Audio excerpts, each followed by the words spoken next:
बात की नहीं, ये जो आप दुकान लगा के बैठे हो ना, जिससे आपकी कॉलेज की फीस जाती है, हमारी वजह से लगी हुई है ये। तो अपना हक मांगना है और कुछ नहीं। पर ये तो लूट है ना। आप इस तरह आकर हमसे पैसे नहीं मांग सकते। आप हो गए सरकारी अफसर, लेकिन इस तरह तो कोई सरकार भी नहीं बोलती है पैसे वसूलने के लिए। ये तो गुंडागर्दी है ना। आप लोगों को हम लोगों के साथ ऐसा नहीं करना चाहिए। हम गरीब लोग हैं, रोज मेहनत करते हैं तो खाते हैं। आप उसमें भी हमसे मेहनत की गई कमाई इस तरह लूट के ले जाओगे तो फिर ऐसे ठीक थोड़ी ना है। ओ, बच्ची है ना, बच्ची बन के रह, बहस करने की जरूरत नहीं है। तेरे पापा हमेशा पैसे देते हैं और आज भी पैसे दे। और भी लोग हैं, उनसे पैसे लेने होते हैं। अरे अंकल, आप पैसे दो ना, क्यों दिमाग खराब कर रहे हो हमारा? अरे तू चुप कर, तुझे याद नहीं है इन लोगों ने तो हमारी दुकान लगवाई थी, मेरे को देने दे पैसे। एक मिनट अंकल जी,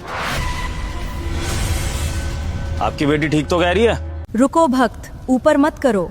माँ काली का आशीर्वाद तेरे जीवन में प्रवेश करने वाला है। अगर सच्चा भक्त है तो फॉलो कर और शेयर कर। अगर हिम्मत है ना तो आ जाना मेरी दुकान पर चलाना ऐठने के लिए, फिर मैं तुम्हें बताता हूँ।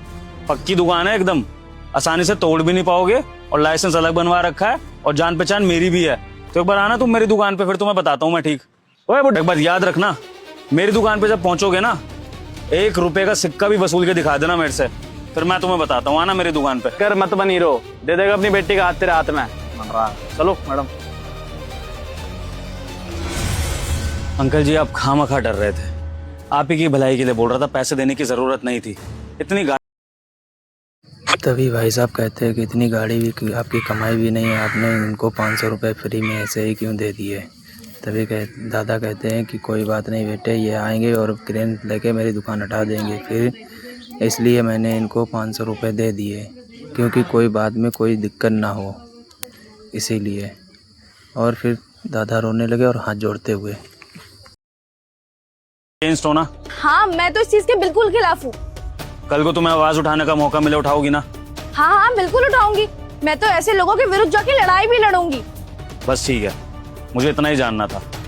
कोई बात नहीं अंकल जी, हो सकता है कि आज के बाद आपको कभी कोई परेशान करने ना आए। ठीक है साहब।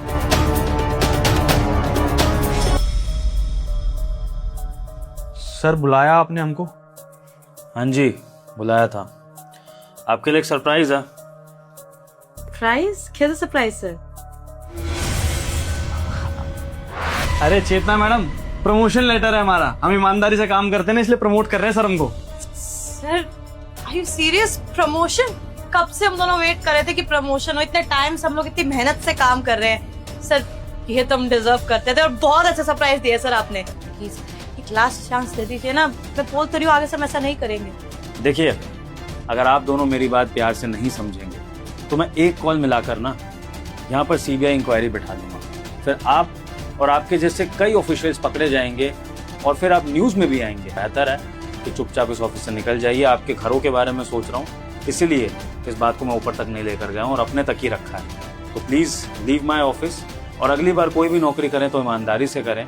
और ये बात अपने सहन में डाल लें कि सरकार जनता की सेवा के लिए बनी है, जनता को लूटने के लिए नहीं।